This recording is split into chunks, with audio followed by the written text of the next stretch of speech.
Welcome back. Time for dinner. We're on 2 Samuel.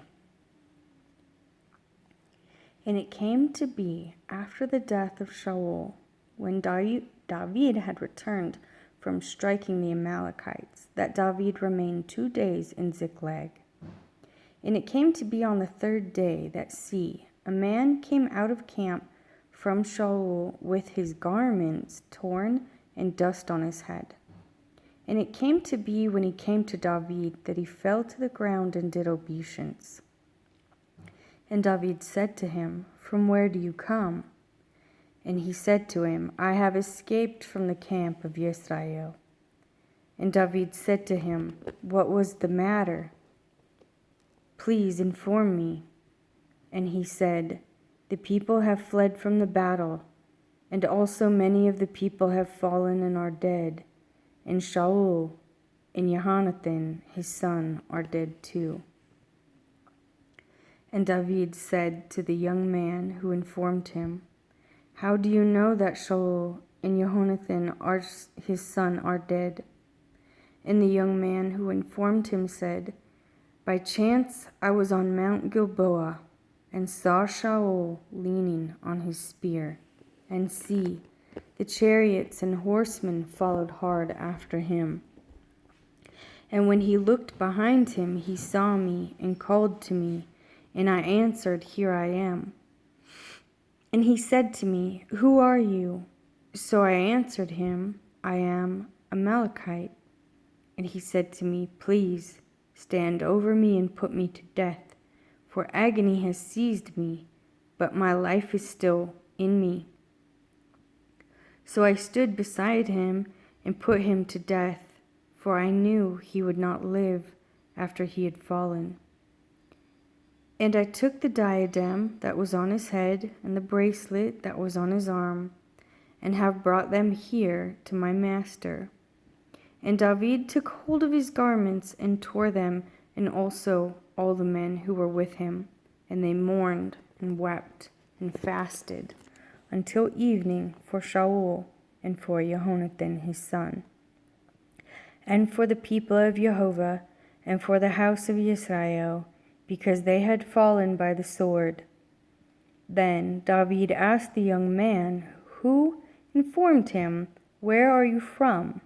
And he answered, "I am the son of a sojourner, an Amalekite." And David said to him, "How was it you were not afraid to stretch out your hand to destroy the anointed of Jehovah?" And David called one of the young men and said, "Draw near and fall on him." And he struck him so that he died. And Jehovah said to him, "Your blood is on your own head, for your own mouth has witnessed against you, saying, 'I myself have put to death the anointed of Jehovah.'" Then David lamented with his lamentation over Shaul and over Jonathan his son. And he ordered the bow to be taught to the children of Yehudah. See, it is written in the book of Yashar, "The splendor of Israel is slain on your high places. How the mighty have fallen. Declare it not in Gath, proclaim it not in the streets of Ashkelon, lest the daughters of the Philistines rejoice, lest the daughters of the uncircumcised exult. Mountains of Gilboa, no dew or rain be upon you, nor fields of offerings. For there the shield of the mighty one lay rejected, the shield of Shaul not anointed with oil. From the blood of the slain, from the fat of the mighty, the bow of Jonathan did not return back. And the sword of Shaul did not return empty. Shaul and Jonathan were beloved and pleasant in their lives, and in their death they were not parted. They were swifter than eagles, they were stronger than lions. Daughters of Israel, weep over Shaul, who wrapped you in scarlet with finery, who decked your robes with ornaments of gold. How the mighty have fallen. In the midst of the battle, Jonathan was slain in your high places. I am distressed for you, my brother Jonathan. You have been very pleasant to me. Your love to me was wondrous. surpassing the love of a woman. How the mighty have fallen, and the weapons of battle perish. And it came to be afterwards that David inquired of Jehovah, saying, Do I go up to any of the cities of Yehudah? And Jehovah said to him, Go up. And David said, Where should I go up? And he said, To Hebron. And David went up there, as well as his 2 wives, Ahinoam and Yisraelitis, and Abigail, the widow of Nabal, and the Carmelite. And David brought up the men who were with him, each man with his household, and they dwelt in the cities of Hebron. And the men of Yehudah came and anointed David sovereign over the house of Yehudah there. They also reported to David, saying, The men of Yabesh Gilead are they who buried Shaul. David then sent messengers to the men of Yabesh Gilead and said to them, You are blessed of Jehovah, for you have shown this loving commitment to your master, to Shaul, that you buried him. And now, Jehovah, show loving commitment and truth to you, and I am also to do you good, because you have done this deed. And now, let your hands be strengthened and be brave, for your master Shaul is dead, and also the house of Yehudah has anointed me sovereign over them. But Abner, son of Ner, commander of the army of Shaul, took Ishbosheth, the son of Shaul, and brought him over to Mahanaim, and set him up to reign over Gilead, and over Asherites, and over Yisrael, and over Ephraim, and over Benjamin, and over all Israel. Ishbosheth, son of Shaul, was 40 years old when he began to reign over Israel, and he reigned 2 years. Only the house of Yehudah followed David. And the time that David was sovereign in Hebron over the house of Yehudah was 7 years and 6 new moons. And Abner, son of Ner, and the servants of Ishbosheth, son of Shaul, went out from Mahanaim to Gibeon, and Joab, son of Zeruiah, and the servants of David went out and met them by the pool of Gibeon, and they sat down, one on one side of the pool, and the other on the other side of the pool. And Abner said to Joab, Let the young men now rise and complete before us. And Joab said, Let them rise. And they rose and went over by number 12 from Benjamin, followers of Ishbosheth, son of Shaul, and 12 from the servants of David. And each man took hold of his opponent by the head, and thrust his sword in his opponent's side, and they fell down together. So that place was called the field of sharp swords, which is in Gibeon. And the battle was fierce that day, and Abner and the men of Israel were smitten before the servants of David. And there were 3 sons of Zeruiah there, Joab, and Abishai, and Ashahel. And Asahel was light on his feet, as one of the gazelles in the field. And Asahel pursued Abner, and in going he did not turn aside to the right or to the left from following Abner. And Abner looked behind him and said, Are you Asahel? And he answered, I am. And Abner said to him, Turn aside to your right hand or to your left, and lay hold on one of the young men, and take his armor for yourself. But Asahel would not turn aside from following him. And Abner again said to Asahel, Turn aside from following me. Why should I strike you to the ground? How then could I face your brother Joab? But he refused to turn aside, and Abner struck him with the blunt end of the spear in his stomach, so that the spear came out of his back. And he fell down there and died on the spot. And it came to be that as many as came to the place where Asahel fell down and died stood still. And Abner again said to Asael, "Turn aside from following me. Why should I strike you to the ground? How then could I face your brother Joab?" But he refused to turn aside, and Abner struck him with the blunt end of the spear in the stomach, so that the spear came out of his back. And he fell down there and died on the spot. And it came to be that as many as came to the place where Asael fell down and died stood still.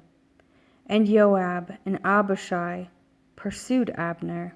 And the sun was going down, and they came to the hill of Ammah, which overlooks Giah, by the way of the wilderness of Gibeon. And the children of Benjamin gathered together behind Abner, and became a single company, and took their stand on top of a hill. And Abner called to Joab and said, "Should the sword devour forever? Do you not know that it is bitter in the latter end? And when are you going to say to the people to turn back from pursuing their brothers?" And Joab said, "As Elohim lives, if you had not spoken, then all the people would have given up pursuing their brother only the next morning."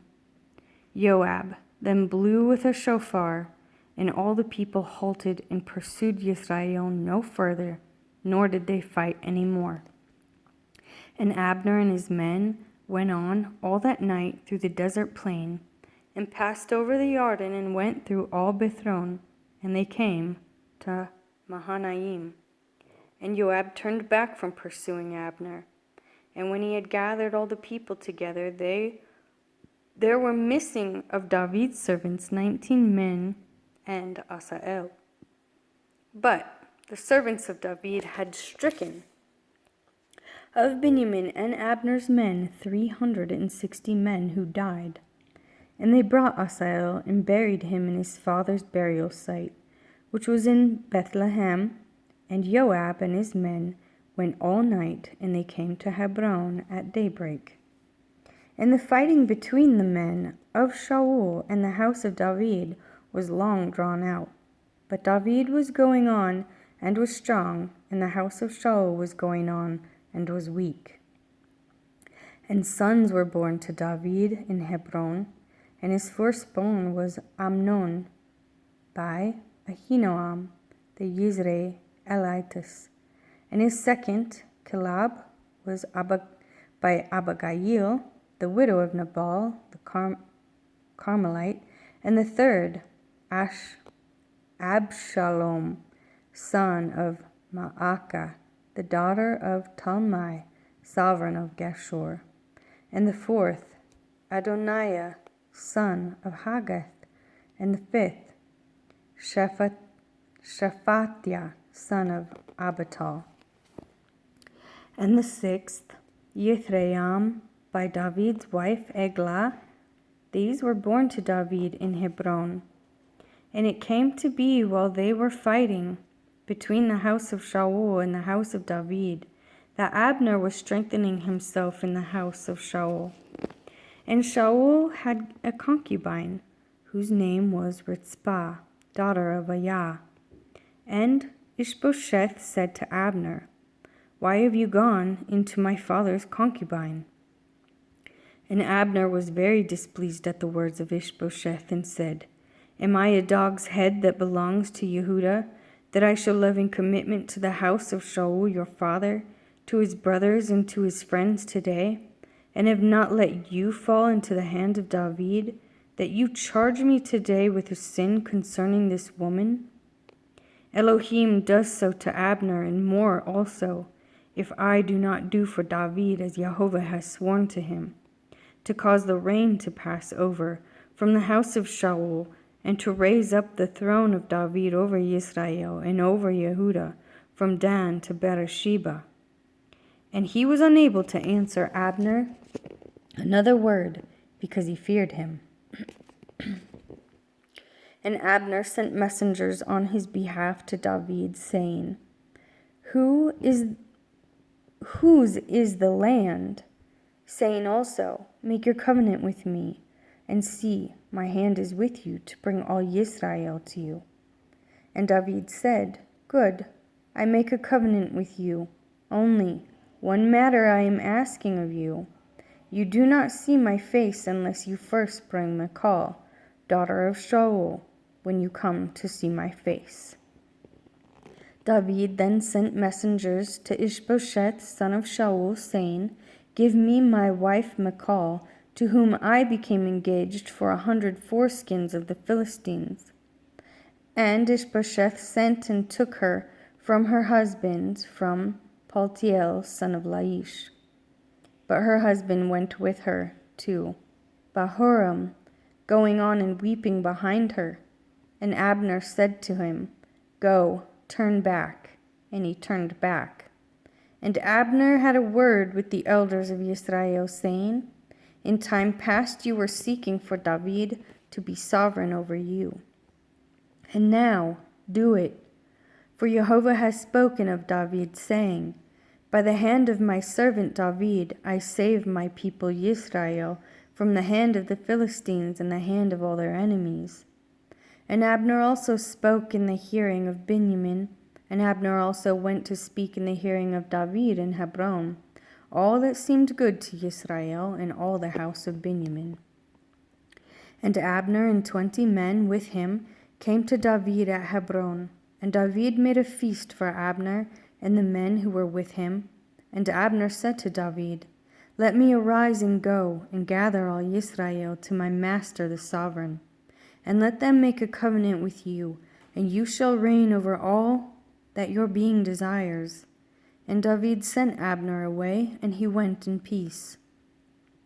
And see, the servants of David and Joab came from the raid and brought much spoil with them.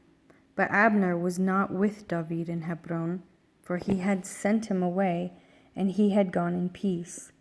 And Joab and all the army was with him came, and they reported to Joab, saying, "Abner son of Ner came to the sovereign, and he sent him away, and he has gone in peace." And Joab went to the sovereign and said, What have you done? See, Abner has come to you. Why is it that you sent him away, and he is already gone? You know that Abner son of Ner came to deceive you, to know your going out and your coming in, and to know all that you are doing." Joab then left David, and he sent messengers after Abner, who brought him back from the well of Sirah. But David did not know it. Thus Abner returned to Hebron, and Joab took him aside in the gate to speak with him privately, and there struck him in the stomach, so that he died for the blood of Asael his brother. And when David heard it afterwards, he said, "My reign and I are guiltless before Jehovah forever of the blood of Abner son of Ner. Let it rest on the head of Joab and on all his father's house, and let there never fail to be in the house of Joab one who has discharge or is a leopard, who is taking a hold of a staff or falls by the sword, or who lacks bread." So Joab and Abishai his brother killed Abner, because he killed their brother Asael at Gibeon in the battle. And David said to Joab and to all the people who were with him, "Tear your garments, gird yourselves with sackcloth, and mourn for Abner." And sovereign David followed the coffin. And they buried Abner in Hebron. And the sovereign lifted up his voice and wept at the burial site of Abner, and all the people wept. And the sovereign sang a lament over Abner, and said, "Should Abner die as a fool dies?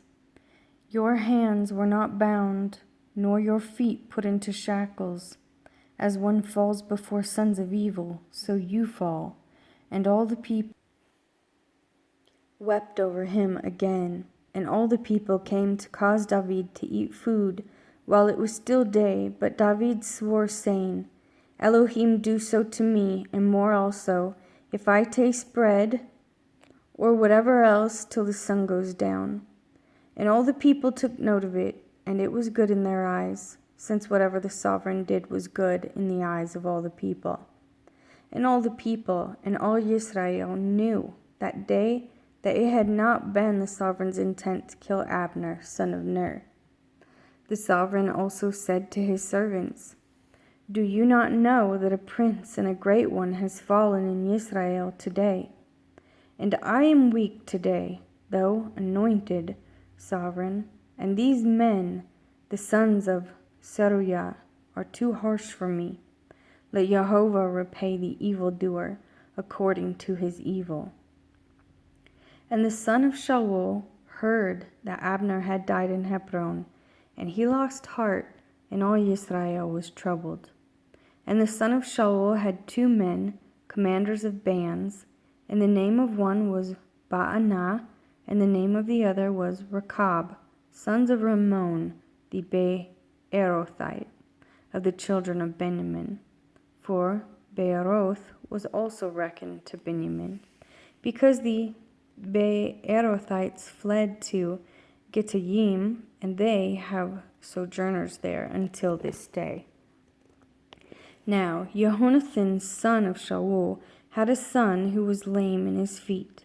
He was 5 years old when the news about Shaul and Jehonathan came from Yisrael, and his nurse took him up and fled. And it came to be, as she hurried to flee, that he fell and became lame, and his name was Mephibosheth. So the sons of Rimmon, the Beerothite, Rechab, and Baanah, went and came at about the heat of the day to the house of Ishbosheth, who was lying on his bed at noon. And they came into the midst of the house to fetch wheat, and they struck him in the stomach, and Rechab and Baanah his brother escaped. Thus they came into the house when he was lying on his bed, in his bedroom, and they struck him, and slew him, and beheaded him. And they took his head, and went the way of the desert plain all night, and brought the head of Ishbosheth to David at Hebron, and said to the sovereign, "See, the head of Ishbosheth, the son of Shaul, your enemy, who sought your life. So Jehovah has given my master, the sovereign, vengeance on Shaul and his seed this day." And David answered Rechab and Baanah his brothers, sons of Rimmon the Beerothite, and said to them, "As Jehovah lives, who has ransomed my life out of all distress, when someone reported to me, saying, 'See, Shaul is dead,' he was a bearer of good news in his own eyes. I then took hold of him and killed him in Ziklag, which was the reward I gave him for his news. How much more, when wrong men have killed a righteous man in his own house on his bed, should I not now require his blood at your hand and remove you from the earth?" And David commanded his young men, and they killed them, and cut off their hands and feet, and hanged them by the pool in Hebron. And they took the head of Ishbosheth and buried it in the burial site of Abner in Hebron.